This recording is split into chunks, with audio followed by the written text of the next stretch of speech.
Welcome to Learners Valley, dear students and my colleagues. हम study कर रहे हैं मैट्रिसेस। मैट्रिसेस की टाइप्स की बात करने जाएं तो उससे पहले मैं थोड़ा सा मैट्रिक्स को उसके साइज़ और स्ट्रक्चर से हटके मैट्रिक्स की कुछ टाइप्स ऐसी बता रहा हूँ जो कि उनकी एंट्रीज को देखते हुए आइडेंटिफाई कर लेनी चाहिए और उसकी कोई इतनी इंपॉर्टेंस नहीं है मैथ्स में इस्तेमाल में नहीं आती है। इसमें सबसे पहली जो टाइप मैट्रिक्स की मैं बता रहा हूँ वो है नल मैट्रिक्स। क्योंकि इस चीज़ का ताल्लुक मैट्रिक्स के स्ट्रक्चर के साथ नहीं होता। नल मैट्रिक्स ये कैसी मैट्रिक्स होती है? नल का मतलब होता है ज़ीरो, ठीक है। नल मीन्स ज़ीरो, नथिंग, कुछ भी नहीं है। ये इससे ही बात समझ में आ जाती है। नल मैट्रिक्स वो है जो ज़ीरो मैट्रिक्स है। ज़ीरो मैट्रिक्स का मतलब है अगर हम नल मैट्रिक्स के लिए ज़ीरो मैट्रिक्स कहते हैं तो this will be absolutely fine. होता क्या है नल मैट्रिक्स? कोई भी मैट्रिक्स हो, किसी तरह का भी मैट्रिक्स हो, उसकी तमाम की तमाम एंट्रीज अगर ज़ीरो हैं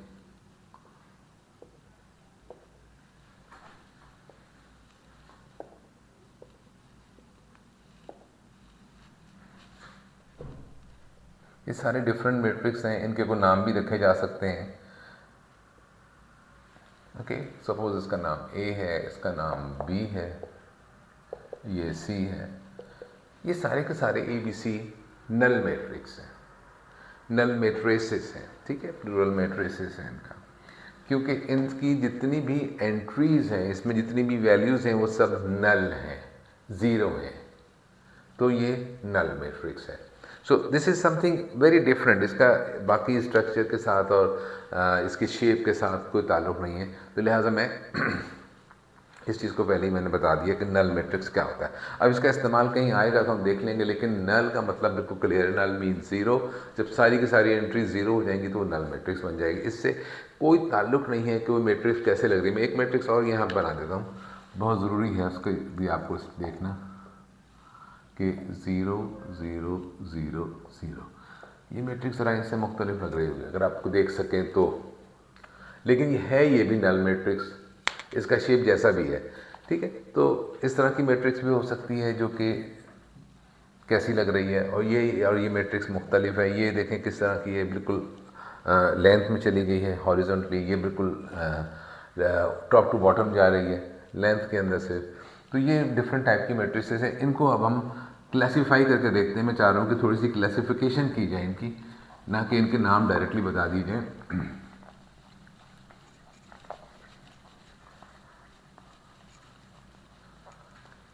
ताकि हमें इनको याद रखने में थोड़ी आसानी होगी। तो type of matrix, null matrix को छोड़ के this is a very different thing. इससे कोई ताल्लुक़ नहीं है। कोई भी इनमें जितनी भी टाइप्स मैं आपको बताऊंगा उनमें कोई भी नल हो सकता है। अगर उसकी एंट्री ज़ीरो हो जाएंगी नल हो जाएगा। तो ये जो चीज़ है इसका ताल्लुक़ एंट्रीज़ के साथ है, इसका ताल्लुक़ मैट्रिक्स के शेप के साथ नहीं है।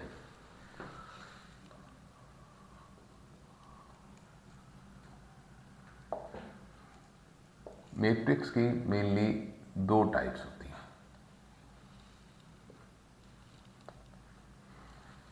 एक टाइप वो होती है जिसमें रोज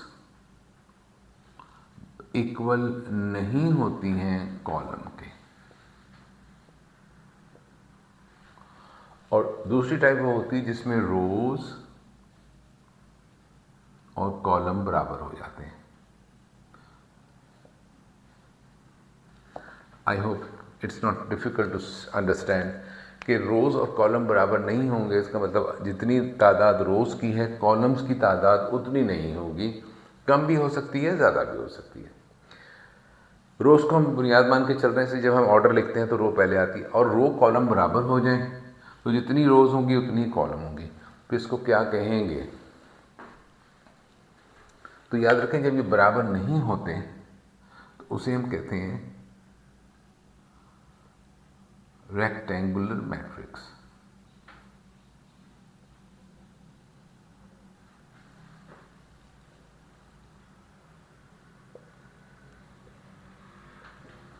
वो रेक्टेंगुलर शेप में आ जाएगा जब रोज और बिल्कुल जैसे ज्योमेट्री में होता है, लेंथ एंड विड्थ जब इक्वल नहीं होती किसी क्वाड्रिलेटरल की तो वो रेक्टेंगल बन जाता है, और अगर वो इक्वल हो जाएंगे तो क्या बन जाएगा वो भी आपको मालूम है, उसको आम जमाने कहेंगे स्क्वायर मैट्रिक्स।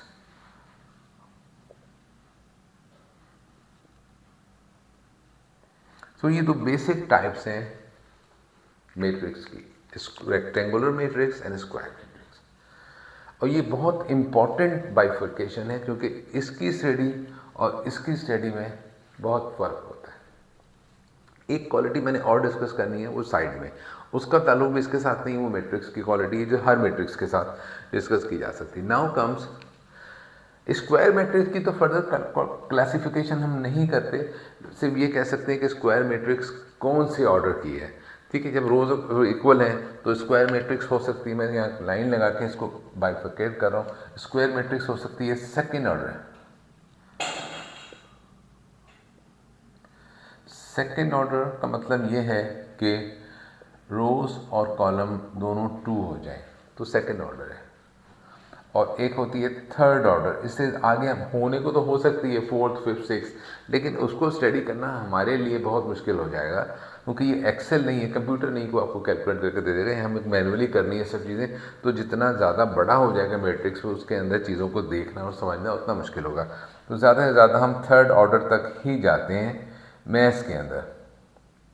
इसका मतलब रोज और कॉलम दोनों बराबर हैं और दोनों 3 हो जाती हैं। तो स्क्वायर मैट्रिक्स की तो इससे ज़्यादा क्लासिफिकेशन की हमें ज़रूरत नहीं होती है। कुछ टाइप्स और आएंगी इसके अंदर which we will see later. इसको फर्दर जब हम रेक्टेंगुलर मैट्रिक्स में आते हैं तो इसमें सिर्फ 2 टाइप मोस्ट इंपॉर्टेंट मुझे नज़र आती हैं। उसमें पहली टाइप आती है रो मैट्रिक्स,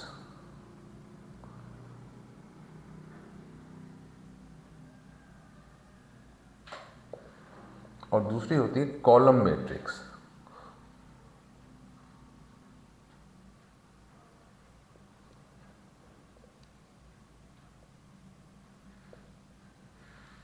ठीक है, अब इन दोनों को हम साइड में डिस्कस कर लेते हैं, ये रो मैट्रिक्स से क्या मुराद है और कॉलम मैट्रिक्स से क्या मुराद है हमारी।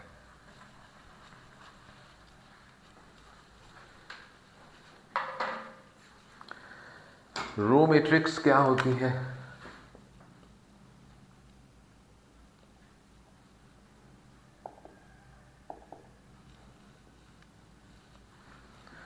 रो मैट्रिक्स वो होती है जिसके अंदर रो का जो नंबर हो वो 1 हो। ठीक है, जिसके ऑर्डर में एक रो जो है दैट्स इक्वल टू 1 हो जाए अगर, तो उसे हम कहते हैं रो मैट्रिक्स। कैसे? कोई भी मैट्रिक्स लें, उसका ऑर्डर सपोज 1 इंटू 1 नहीं लेंगे, क्योंकि 1 इंटू 1 जो है वो स्क्वायर मैट्रिक्स हो जाएगी। ठीक है, अगर फर्स्ट ऑर्डर की हम बात करें तो ये एक स्क्वायर मैट्रिक्स होगी जिसके अंदर एक ही रो हो और एक ही कॉलम हो। ठीक है, तो वो तो नहीं होगी। Suppose 1 into 2, 1 into 3, 1 into 4 and so on. ऐसी जितनी भी मैट्रिक्स बनेंगी जिसके अंदर रो एक ही रहेगी और कॉलम बढ़ते जाएंगे। मिसाल के तौर पे ए एक मैट्रिक्स है जिसमें एक ही रो है 1 2 3, B A B C D. तो आप देख रहे हैं कि ये एक लाइन की शक्ल में, हॉरिजॉन्टल लाइन की शक्ल में आ रही है। तो ये है रो मैट्रिक्स, जो कि सिंपल एक रो नज़र आती है इसके अंदर। ठीक है, तो इसमें रो एक होती है, कॉलम्स बहुत सारे हो सकते हैं। अब आपको कॉलम मैट्रिक्स तो समझ में आ गई होगी खुद ब खुद। अगर आपने इसको समझ लिया तो जैसे ये रो मैट्रिक्स है, बिल्कुल ऐसे ही कॉलम मैट्रिक्स है, सिर्फ यहाँ से रो का लफ्ज़ हटाकर हम लफ्ज़ लगा देंगे कॉलम, तो ऑटोमेटिकली ये कॉलम मैट्रिक्स की बात बन जाएगी। तो यहाँ कॉलम का जो नंबर है वो 1 होना चाहिए। ठीक है, तो अब उसको कैसे मैट्रिक्स नजर आएगी, उसके ऑर्डर क्या होंगे? तो उसका जो ऑर्डर होगा वो इस तरह से होगा कि पहला नंबर तो कुछ भी हो सकता है, लेकिन जो सेकंड नंबर होगा ऑर्डर का वो हमेशा 1 रहेगा, क्योंकि ऑर्डर में पहला नंबर रो का होता है, दूसरा कॉलम का होता है। तो क्या होगा? Suppose 2 into 1, suppose 3 into 1, suppose 4 into 1, ऐसे बहुत सारे बन सकते हैं। ठीक है, मैं मिसाल के तौर पर लिख देता हूँ ए एज ए कॉलम मैट्रिक्स। अगर वो आपको ऐसे कॉलम की शक्ल में नजर आएगा, पिलर की फॉर्म में, तो कैसे होगा? 1 2 3, इसका ऑर्डर क्या हो गया? 3 इंटू 1। सपोज एक दूसरा मैट्रिक्स है B A E I O N U, इसके 5 रोज हैं लेकिन कॉलम एक ही है, तो this is a column matrix. ठीक, so these are the basic types of matrices. ये सारे रेक्टेंगुलर मैट्रिक्स हैं। रेक्टेंगुलर मैट्रिक्स वो होते हैं जिनमें रोज और कॉलम बराबर नहीं होते। रेक्टेंगुलर मैट्रिक्स ज़रूरी नहीं कि उसके अंदर एक ही कॉलम हो, और मैंने इसके लिए मिसाल लिखी थी यहाँ पे। मैं आपको रेक्टेंगुलर मैट्रिक्स की कुछ एग्जांपल्स लिख कर दिखा देता हूँ।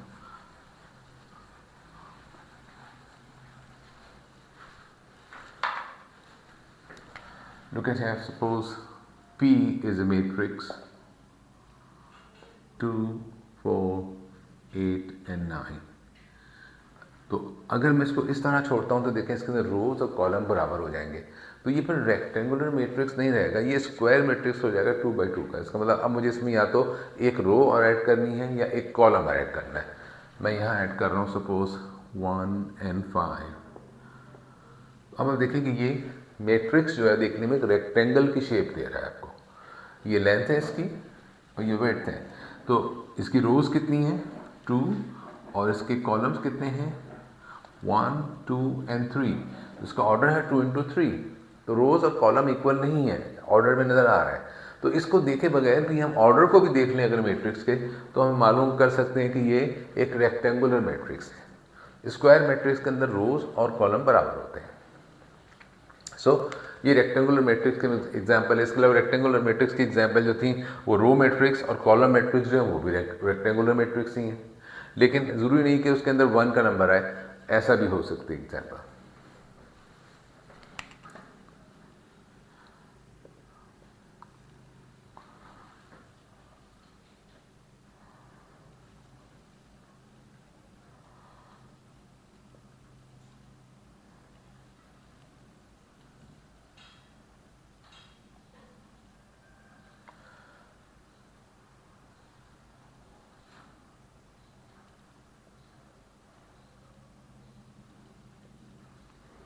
लेकिन मैट्रिक्स को लिखते वक्त ख्याल रखिएगा कि रोज और कॉलम बिल्कुल स्ट्रेट आए। ये जो ये पहली रो है तो दोनों के दोनों जो मेंबर इसमें आ रहे हैं वो बिल्कुल एक दूसरे के सामने हों, और जब कॉलम की बात कर रहे हो तो बिल्कुल एक दूसरे के नीचे आए, आगे पीछे ना हो, वरना इससे मैट्रिक्स में एरर प्रोड्यूस हो सकता है।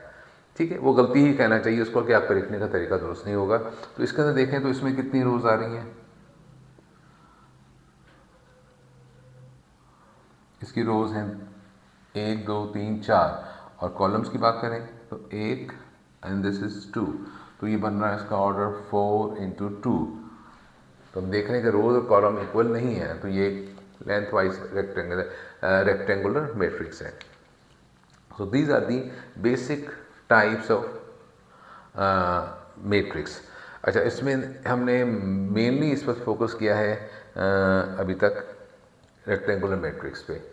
अच्छा, अब हम बात करने जा रहे हैं स्क्वायर मैट्रिक्स की। स्क्वायर मैट्रिक्स के अंदर थोड़ी सी कुछ एक्स्ट्रा क्वालिटीज़ पैदा हो जाती हैं, क्योंकि उसका शेप बड़ा स्पेशल होता है कि उसमें रोज़ और कॉलम बराबर होती हैं। तो उसको भी मैं चाह रहा हूँ थोड़ा सा हम देख लेते हैं कि उसके अंदर कुछ ख़ास बातें ऐसी कौन सी पैदा हो जाती हैं जो रेक्टेंगुलर मैट्रिक्स में नहीं होती हैं।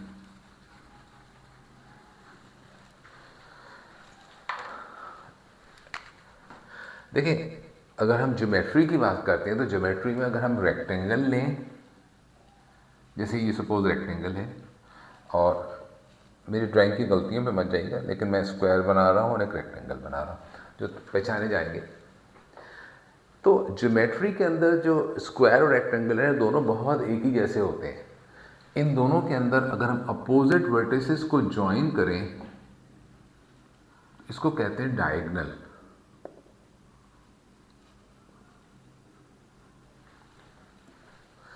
और इसी तरह से इसमें भी इसमें 2 डायगोनल्स होते हैं। इसी तरह स्क्वायर के अंदर भी अपोजिट वर्टिसेस को अगर हम ज्वाइन करें तो इसमें 2 डायगोनल्स आ जाते हैं। लेकिन जब हम मैट्रिसेस की बात करते हैं तो इसके अंदर जो रेक्टेंगुलर मैट्रिक्स है उसमें डायगोनल जैसी कोई चीज़ नहीं होती, बन नहीं सकती। इसलिए कि उसमें जो पॉइंट्स हैं, जो उसमें वैल्यूज़ हैं, वो ख़ास जगह पर है। तो इस चीज़ को देखिएगा ज़रा कि अगर हम डायगोनल का कंसेप्ट लेकर आए, जब हम ज्योमेट्री के कंसेप्ट को लेकर आए हैं, तो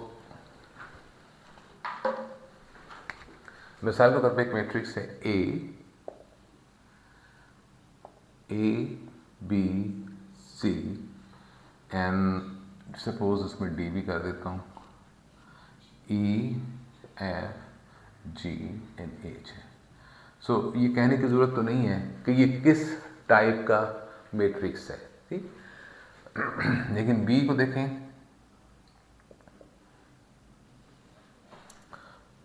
1 2 3 4 5 6 7 8 एंड 9।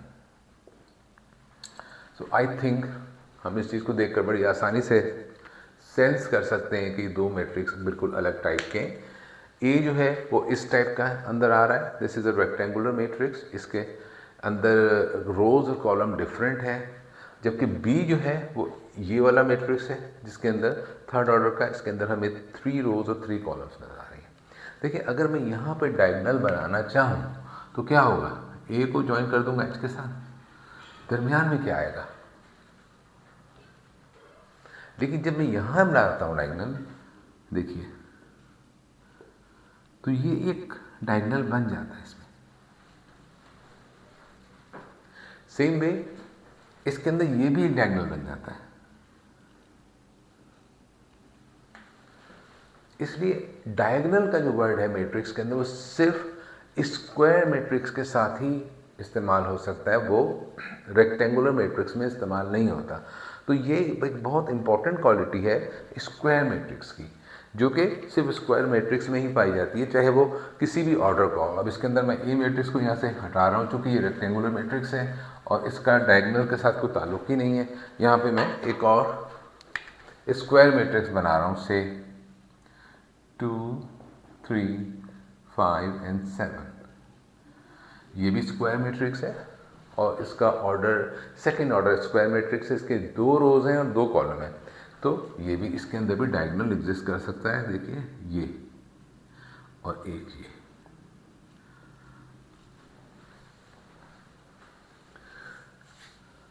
अब इन डायगोनल्स की बात करें तो इन डायगोनल्स की भी 2 क्लासिफिकेशन होती है। चूंकि हम डायगोनल्स की बात कर रहे हैं तो मैं चाहता हूँ इस चीज़ को भी हम यहीं समझ लें। एक डायगोनल वो है, देखिए यहाँ पे, जो फर्स्ट रो से स्टार्ट होता है। हम इस तरह से स्टार्टिंग की तरफ जाते हैं, फर्स्ट रो से स्टार्ट होता है। जैसे कि ये वाला डायगोनल है, मैं डायगोनल का अगर नाम रखूँ, ये डायगोनल जिसका नाम मैं रख देता हूँ सपोज D1 है, और ये जो डायगोनल है ये D2 है। सेम में यहाँ पे ये वाला डायगोनल जो है ये D1 है और ये वाला डायगोनल जो है वो D2 है। देखिए D1 जो डायगोनल है वो कहाँ से स्टार्ट होता है, वो स्टार्ट होता है फर्स्ट रो से। तो जो भी डायगोनल फर्स्ट रो से स्टार्ट होगा that is called D1। D1 से हमारी मुराद यहाँ पे क्या है,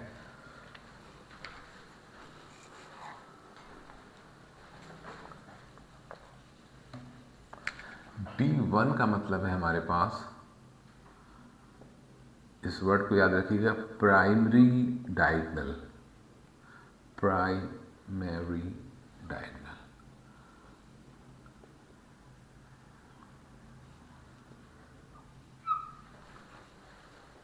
और D2 जो कि दूसरा डायगोनल है, मैं उसकी क्लासिफिकेशन नहीं करना चाहता।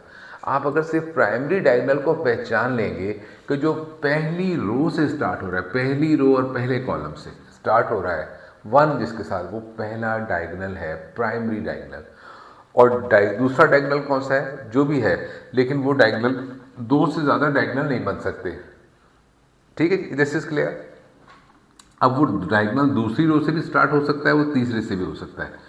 ठीक है, जो प्राइमरी नहीं है डायगोनल, वो डायगोनल जिसको मैं D2 कह रहा हूँ, इसको हम सेकेंडरी डायगोनल कह सकते हैं। ठीक है, primary diagonal and secondary. Main चीज आपको जो पहचाननी है वो है प्राइमरी डायगोनल, सबसे इंपॉर्टेंट डायगोनल है। Primary diagonal. प्राइमरी डायगोनल वो है जो पहली रो और पहले कॉलम से स्टार्ट होता है। हम लेफ्ट टू राइट की तरफ जा रहे हैं, ठीक है जी, तो लिहाजा लास्ट से आने की कोशिश नहीं करेंगे। प्राइमरी डायगोनल वो है जो कि हम लेफ्ट टू राइट जाएंगे तो नीचे की तरफ जा रहे हैं, जो पहली रो और पहले कॉलम से स्टार्ट होता है और आखिरी रो और आखिरी कॉलम पे जाके ख़त्म होता है, वो है प्राइमरी डायगोनल। ये मोस्ट इंपॉर्टेंट है। दूसरा डायगोनल जो सेकेंडरी होगा।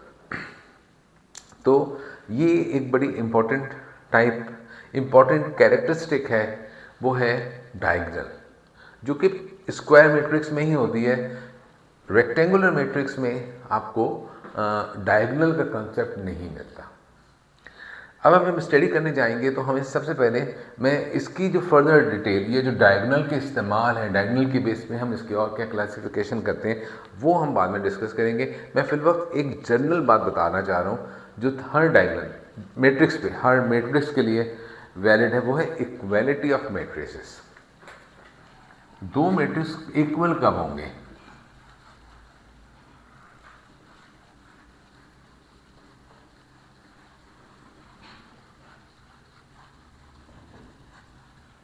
चाहे वो उस मैट्रिक्स की किसी भी टाइप में आ रहा हो, रेक्टेंगुलर हो चाहे स्क्वायर हो, वो इक्वल कैसे होंगे?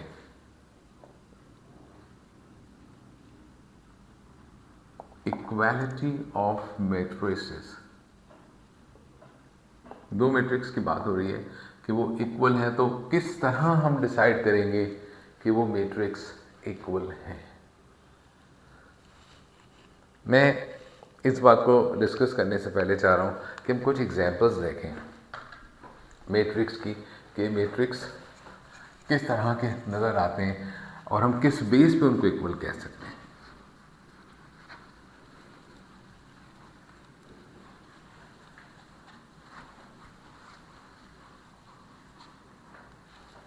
मैं पेयर्स बनाऊंगा, यहाँ पे पेयर्स लिखूंगा, मैट्रिक्स के नाम नहीं लिख रहा कुछ भी। सपोज पहली एग्जांपल है, इसके अंदर एक मैट्रिक्स है,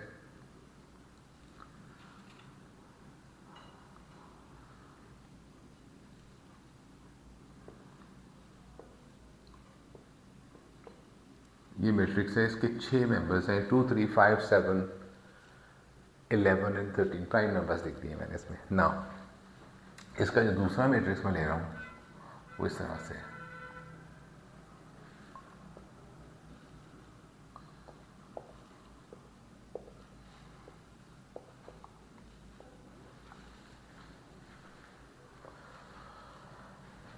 दूसरी एग्जांपल देखिए, यहाँ पे भी मैट्रिक्स ले रहा हूँ मैं।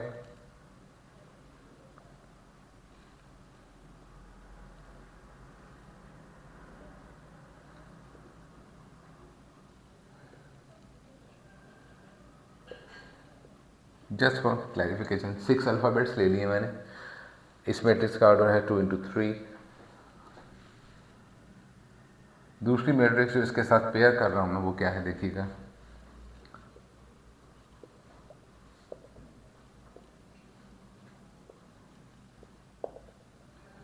आई थिंक ये दो एग्जाम्पल से हम इक्वलिटी को अच्छी तरह समझ सकते हैं।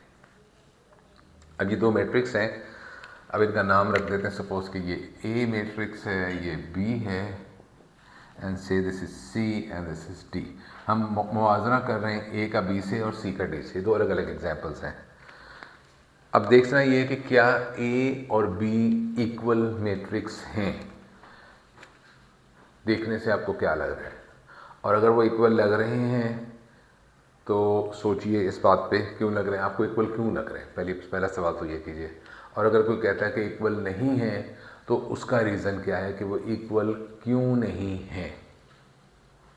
ठीक है, बहुत एक्सीलेंट एग्जाम्पल्स हैं। अगर इनको पूरा गौर से देखा जाए तो हमें इक्वालिटी का पूरा कॉन्सेप्ट समझ में आ जाएगा इसमें। देखिए, ए में भी 6 एलिमेंट्स हैं, 6 मेंबर्स हैं, 2 3 5 7 11 एंड 13। और इसमें भी 6 एलिमेंट्स हैं, 2 3 5 7 11 एंड 13। अगर ये दोनों सेट होते तो डेफिनेटली इक्वल होते, लेकिन ये सेट नहीं है, ये मैट्रिक्स हैं, तो ये इक्वल नहीं है।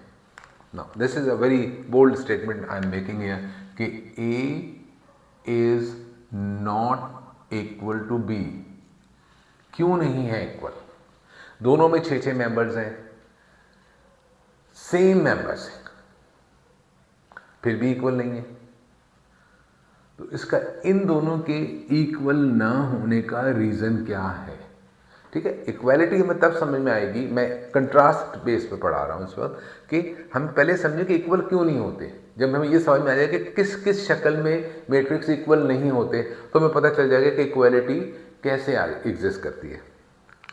तो ये इक्वल नहीं है दोनों, हालांकि इन दोनों में बिल्कुल 6 मेंबर्स हैं और सेम मेंबर्स हैं, फिर भी इक्वल नहीं है क्योंकि इनका ऑर्डर डिफरेंट है। ठीक है, रीजन क्या है इसका? Different order. अगर ऑर्डर डिफरेंट होगा तो मैट्रिक्स इक्वल नहीं होते, ये इसका रीजन है। अब मुझे ऑर्डर लिख के दिखाना पड़ेगा, तो देख लेते हैं जी, ऑर्डर लिख के देख लेते हैं। इसका ऑर्डर है, इसके अंदर तो 3 रोज हैं और 2 कॉलम है, तो इसका ऑर्डर बनेगा, और इसके अंदर 2 रोज हैं और 3 कॉलम है। इसका ऑर्डर है 3 × 2 और इसका ऑर्डर है 2 × 3। तो ये डिफरेंट ऑर्डर है। कहने को 3 और 2 ही इस्तेमाल हो रहा है, लेकिन इसमें 3 रोज हैं ए में, जबकि इसमें 2 रोज हैं। इसमें 2 कॉलम है, इसमें 3 कॉलम है। मेंबर्स बिल्कुल सेम है, लेकिन उनकी पोजीशंस अलग अलग हो गई हैं, तो वो इक्वल नहीं है। अब दूसरा, so I think this is very clear. अगर हम मैट्रिक्स की इक्वालिटी की बात कर रहे हैं तो सबसे पहली चीज हमें क्या रिक्वायर्ड है, अब वो हम यहां भी नोट करना शुरू कर देते हैं। पहली क्वालिटी क्या चाहिए आपको? ऑर्डर, ठीक है, should be same, must be same, rather should का लफ्ज थोड़ा सा रिलैक्सेशन दे रहा है। ऑर्डर मस्ट बी सेम, पहली क्वालिटी ऑर्डर सेम होना चाहिए। ठीक है जी, अगर ऑर्डर सेम नहीं है तो चाहे उसमें कुछ भी लिखा हुआ है, इससे तो बहस ही नहीं है, वो इक्वल नहीं होंगे। Now look at this one, ये मैट्रिक्स को देखते हैं तो इसका ऑर्डर है 2 रोज 3 कॉलम, 2 × 3, और इसका ऑर्डर है 2 × 3। क्या ये इक्वल है? इक्वल नहीं है। ठीक है जी, अब ये स्टेटमेंट भी, क्योंकि हम पहले नॉन इक्वल को देख रहे हैं, सी जो है वो इक्वल नहीं है डी के, सवाल पैदा होता है क्यों नहीं है? तो ऑर्डर सेम है, ऑर्डर भी सेम है और इनके अंदर लिखे हुए मेंबर्स भी सेम है। ये 6 इंग्लिश अल्फाबेट्स लिखे हुए हैं इसके अंदर, दोनों में सेम मेंबर्स हैं, फिर भी इक्वल नहीं है। यहां भी सेम मेंबर्स थे, मैंने मेंबर सेम रखे, लिहाजा मेंबर्स के बारे में तो सोचना ही नहीं है। अगर मेंबर फर्क है तो उसके बारे में तो सारी बातें खत्म हो जाएंगी। तो मेंबर्स सेम रखें, इन दोनों में भी और इन दोनों में भी बिल्कुल सेम एलिमेंट्स हैं, लेकिन ये फिर भी इक्वल नहीं, जबकि इनका ऑर्डर सेम है। फर्स्ट रिक्वायरमेंट पूरी हो रही है कि order must be same, order same है दोनों का, 2 × 3, 2 रोज 3 कॉलम, लेकिन ये फिर भी इक्वल नहीं है क्योंकि मेंबर सेम हैं। लेकिन क्या देखते हैं, पहला मेंबर जो है इसके अंदर first row first column, first row और फर्स्ट कॉलम में ए लिखा हुआ है, गुड, सेम है। Second, first row second column, यहां है बी, यहां पे देखिए फर्स्ट रो सेकंड कॉलम, यहां लिखा हुआ है सी, हालांकि सी इसमें भी है, लेकिन सी यहां पर है फर्स्ट रो थर्ड कॉलम में, यहां पे है फर्स्ट रो सेकंड कॉलम में। तो क्या हुआ, इसकी पोजीशन बदल गई है। मेंबर्स तो सेम है, लेकिन they are at a different position. तो दूसरी रिक्वायरमेंट हमारी क्या है, सेम एलिमेंट